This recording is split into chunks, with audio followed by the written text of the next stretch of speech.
54강입니다. 성신을 근심케 함에 대한 내용입니다. 성경 본문은 에베소서 4장 17절부터 32절까지입니다. 예, 수고하셨습니다.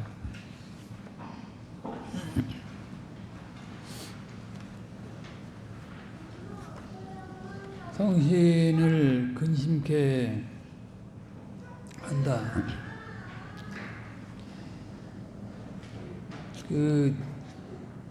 주님이 하나님이신데 하나님이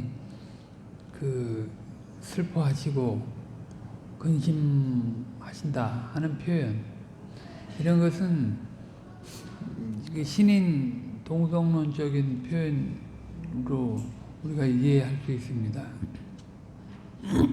하나님이 세상과 만물을 다 지으시고 또 우리 인간을 지으시고 바라셨던 것이 있잖아요. 그런데 삼위 하나님께서 의논하셔서 창조하신 것인데, 창조하시면서 바라신 것이 있는데 그런 것을 미치지 않으니 하면 주님께서 지으신 것을 후회하셨다는 표현도 쓰시고, 세상의 죄악에 관용하면 한탄하셨다는 그런 표현도 하나님이 쓰시는데, 그것은 다 우리가 잘 알아듣도록 그렇게 알려주시는 거예요.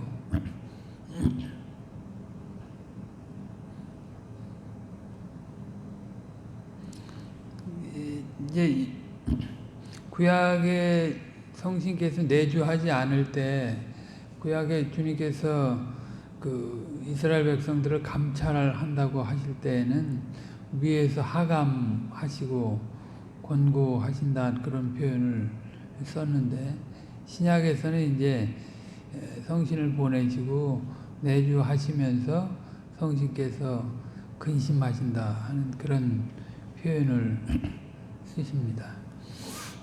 그러니까 애초에 사람을 지으신 목적대로 살지 않으면 근심하시는 거죠. 그 목적대로 살지 않으면 그게 성신을 소멸하는 것이고, 성신을 근심케 하는 것이고, 성신을 거스르는 것이 되는 것입니다. 우리가 아이들을 키울 때 이렇게 아이들에 대한, 우리 하나님의 백성이니까 아이들이 어떻게 자라서 어떤 신령한 일꾼이 되기를 바라는 것이 있잖아요. 근데 아이들이 어려서부터 하나님의 말씀을 잘 가까이 하고, 잘 교육도 받고, 잘 들으려고 하고, 잘 모르지만 그렇게 따라 나오면서 실수하는 거하고, 이제 부모에게 잘 보여야만 부모님이 좋은 것도 주니까 잘 보이고, 또 나름대로 자기 꾀를 써서 자기 즐거움을 추구한다면 이게 부모에게 근심이 되잖아요. 기독교인 부모에게는 엄청난 근심이 되죠. 진짜 성경의 인물들을 존중하고 사모하고 그래야 하는데,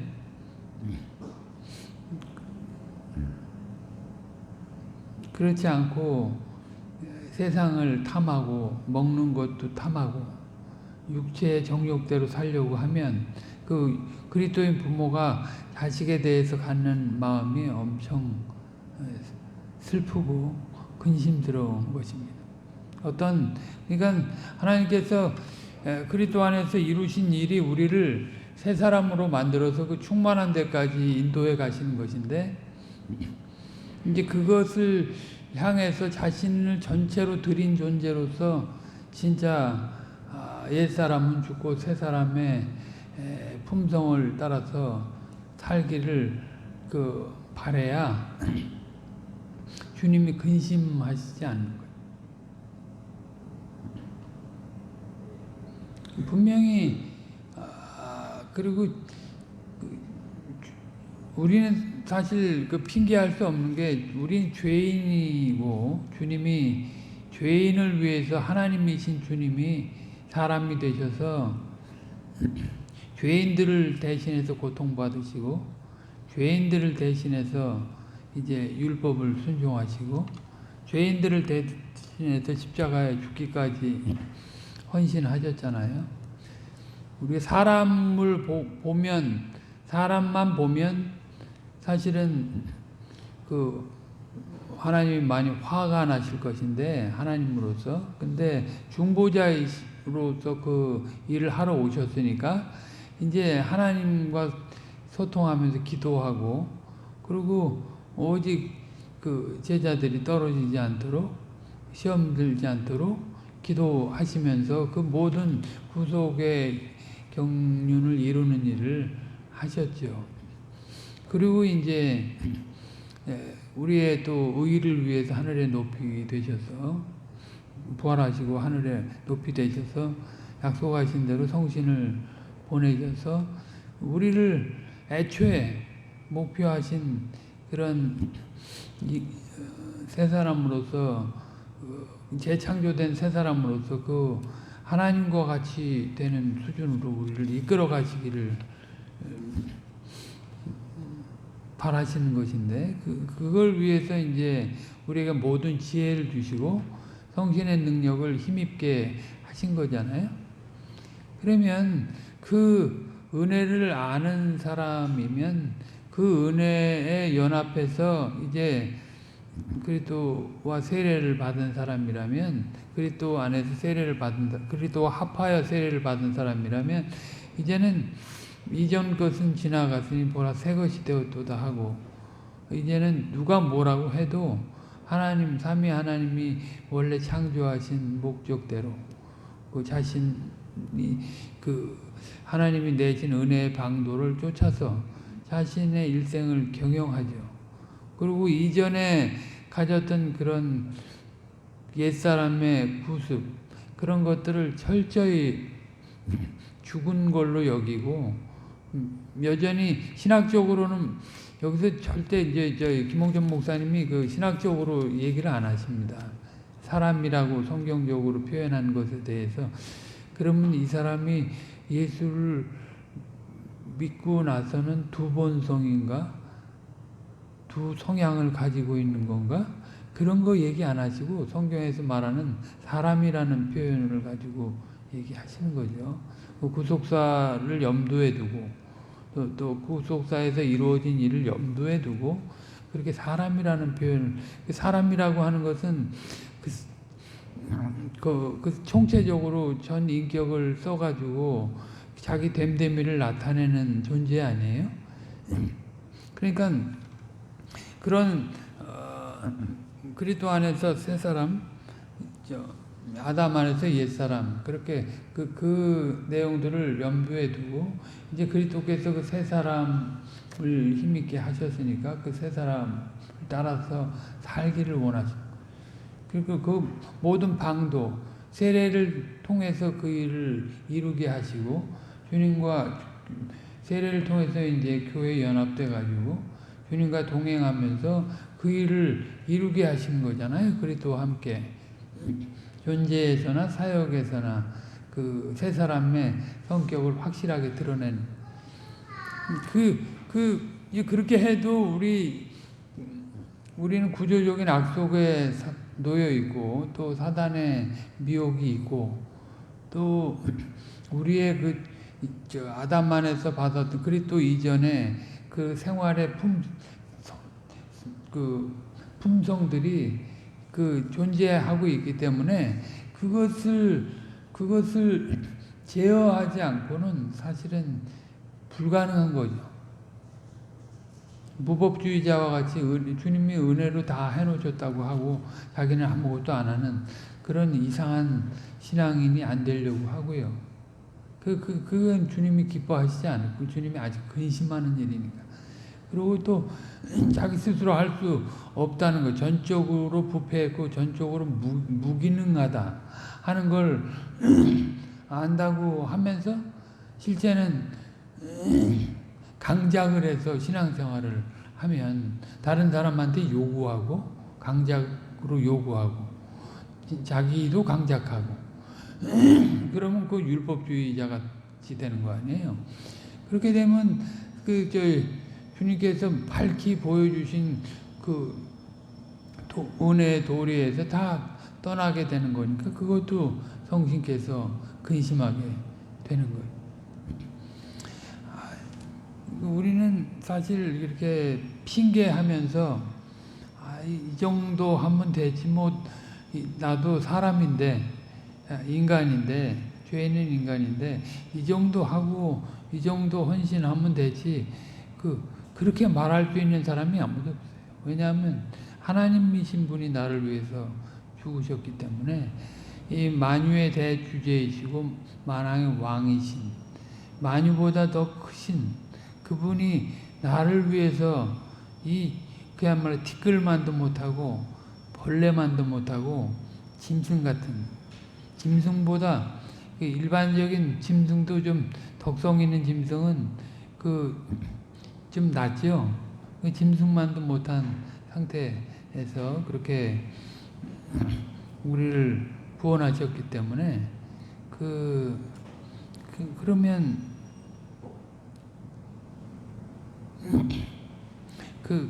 그런 일을 다시 추구하면 안 돼요. 우리가 이제 성신을 대적한다라고 할 때 성신을 거스르고 성신을 근심케 하고 성신을 소멸하고 한다고 할 때는 이제 구속사 안에서 성신께서 내주하기 때문에 사실 그런 표현이 가능하잖아요. 여기 분명히 그렇게 얘기했어요. 그러니까 그런 것이 없다면 대적한다는 말을 할 필요가 없겠죠. 근심하고 뭐 소멸한다는 말을 할 수 없겠죠. 이 전제된 것이 있는 거예요. 그러니까 주님의 구원을 안다고 하는 것은 내가 진짜 전적으로 부패하고 무기능한 존재인데 나를 위해서 주님이 아무 공로 없는 나를 위해서 대신 죽기로 작정하신 거예요. 근데 거기에 내 의의를 내세울 수 있는 것이 아무것도 없는 거예요. 내 의의를 내세울 수 있는 게 있기 때문에 사람이 상대적으로 화를 내는 거예요. 심리학적으로도 그런데 성경적으로 그거는 분명히 그렇습니다. 그렇지. 우리가 주님이 우리를 구원하셨다는 속에서 우리 마음이 넓어지지 않으면 우리는 자신의 조그만 행위로 좁아질 대로 좁아져가지고 하나님을 다 근심하게 하고 상대적으로 자기 일을 높이려고 하고 하나님의 영광을 중간에서 도적질하게 되고 그렇게 되는 거죠. 자기가 조금 노력을 하고 헌신을 해서 자기라고 하는 것을 쌓은 거잖아요. 그 수많은 습관들의 총합이 그 사람의 됨됨인데 그 습관들 어떤 심리학자는 그런 얘기도 했어요. 내가 가장 가까이 하고 있는 5사람의 평균이 나다.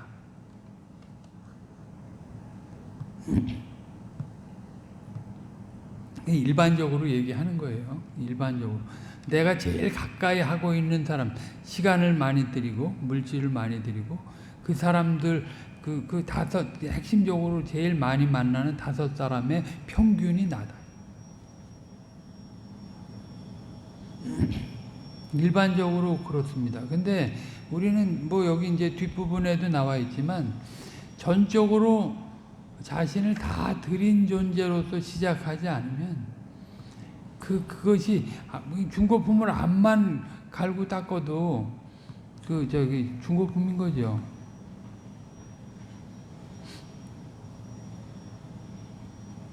그러니까 주님이 우리를 그리스도 안에서 새 사람으로 만들어 주셨는데 이게 처음에는 그 뜨거운 마음으로 그냥 주님의 은혜 감사하다고 해놓고 조금 그것을 유지하고 지탱하는데 어려움이 있으니까 이제 진리의 타성이 붙어가지고 하나님의 말씀이 생명의 양식으로 안 들어오고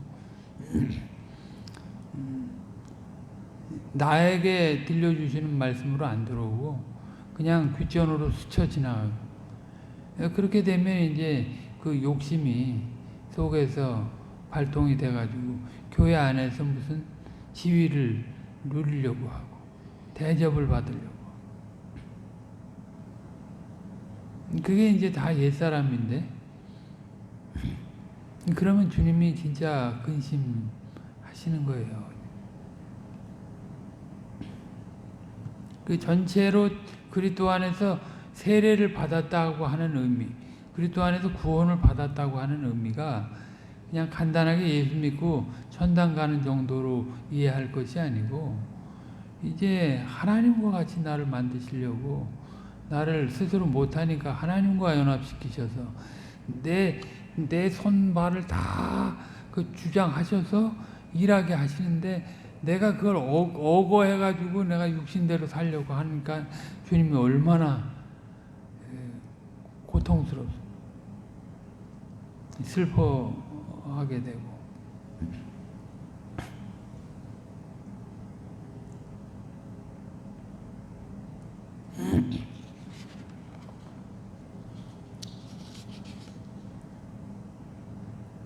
이게 우리는 절대로 예수 믿고 나서 우리가 이제 여기서도 그 예루살렘 맞은짝에 그 감람산에다가 신당을 세워놓고 이제 한 번은 이쪽에서 또 한 번은 맞은짝 모리아산 다윗성 옆에 있는 그 모리아산에 가가지고 그것도 하나님께 그런 것이 참 그 바람에 날리는 겨와 같은 그런 모습을 보이는 행태잖아요.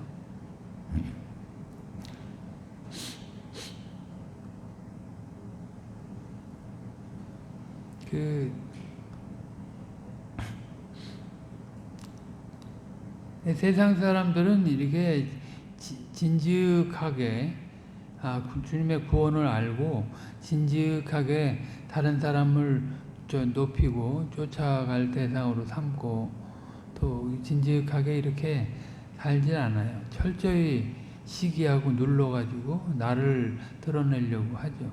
그러면 거기에 악인의 꾀가 나타나는 거고 죄인의 길이 나타나는 거고 거기에 오만한 자의 자리가 나타나는 그런 존재들은 반드시 이제 어떤 심판 자기 유익과 관련해서는 항상 가볍게 움직이잖아요. 언제든지 꺾어버리고 가고. 근데 주님의 구원을 아는 사람이면 죽음에 이르는 고통과 죽음의 고통을 겪는다 해도 진직하게 무겁게 이렇게 주술 때 이리 쏠리고 저리 쏠리고 하지 않고 말이죠. 하나님이 원하시는 자리에 딱 서게 되는 거죠.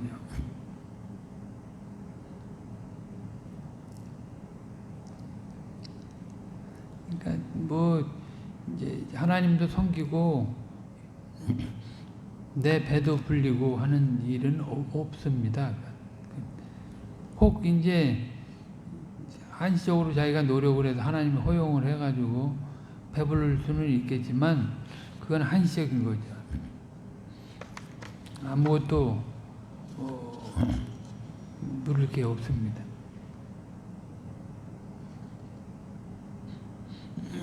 우리가 여기서 이제 또 한 가지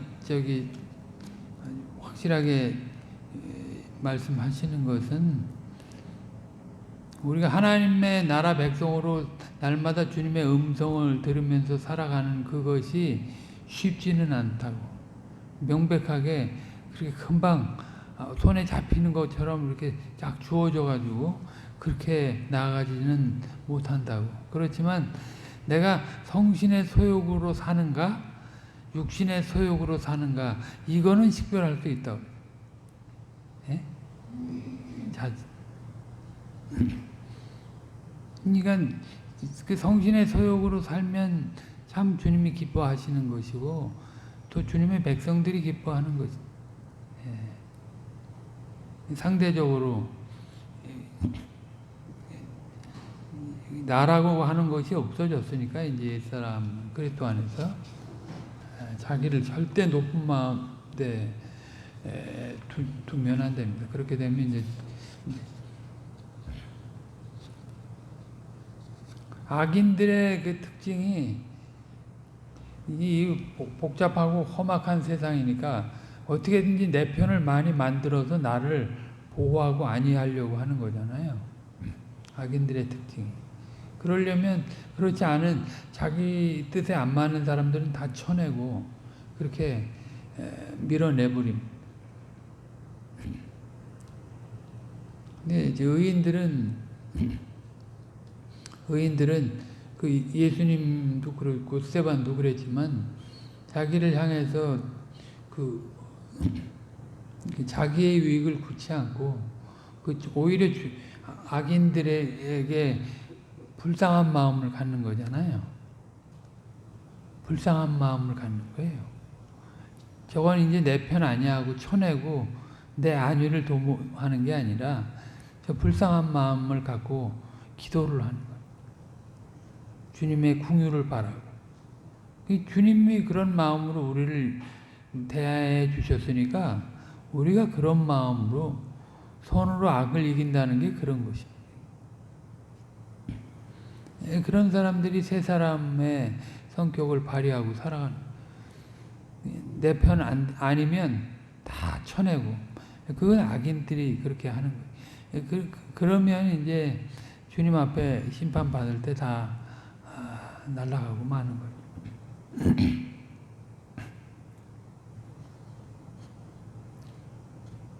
그러니까 그 시작도 성신으로 시작을 해야 되고 진행도 성신으로 해야 되고 늘 지난번에 그 존 파이퍼 목사님이 그 설교를 준비할 때도 성신을 의지하고 설교단에 나갈 때도 성신을 의지하고 설교할 때도 성신을 의지하고 설교단에서 내려올 때도 성신을 의지한다 그런 표현을 했는데 그러니까 모든 성도들의 삶이 사실 똑같아야 되잖아요. 뭐 목사도 양이니까 목사가 양으로서 그렇게 앞서서 먼저 그렇게 받아가면 그 성도들도 양으로서 이렇게 가는 게 참 주님이 기뻐하시는 거구나. 주님이 슬퍼하지 아니하시고 주님이 원하시는 것이다 하고 그렇게 늘 말씀과 성신을 의지한다. 그렇게 나가는 게 참 중요한 거죠. 말씀과 성신을 그냥 의지한다는 걸 명제적으로만 생각하고 여기 회개 문제를 기억나는 것만 회개하는 게 회개하는 거로 생각하는 그런 신학적인 틀이 있는데 그런 틀로 볼 것이 아니고 사실은 그 단순히 명제적으로 볼 것이 아니고 그 과정 속에서 그러면 어떤 그 주님이 예비하신 것들을 어떻게 누려가야 되는가 그런 것들을 생각해야 돼요. 이제 허다한 사람들이 자기 중심으로 자기를 위해서 나 하나를 위해서 세상이 망해도 좋을 정도로 그렇게 행보하잖아요. 가족이 망해도 나만 편하면 좋고 세상이 망해도 나만 즐거우면 좋다. 그러니까 그게 철저히 옛사람인데 새 사람은 나는 힘들어도 가족이 행복하고 가족이 기쁨을 얻고 즐거움을 얻고 또 내가 속한 사회가 기쁨을 얻으면 나는 족하다. 상대적으로가 아니라 그리스도의 사랑으로 이제 그렇게 하는 게 참 중요한 거예요. 다음에 조금 더 이 텍스트 중심으로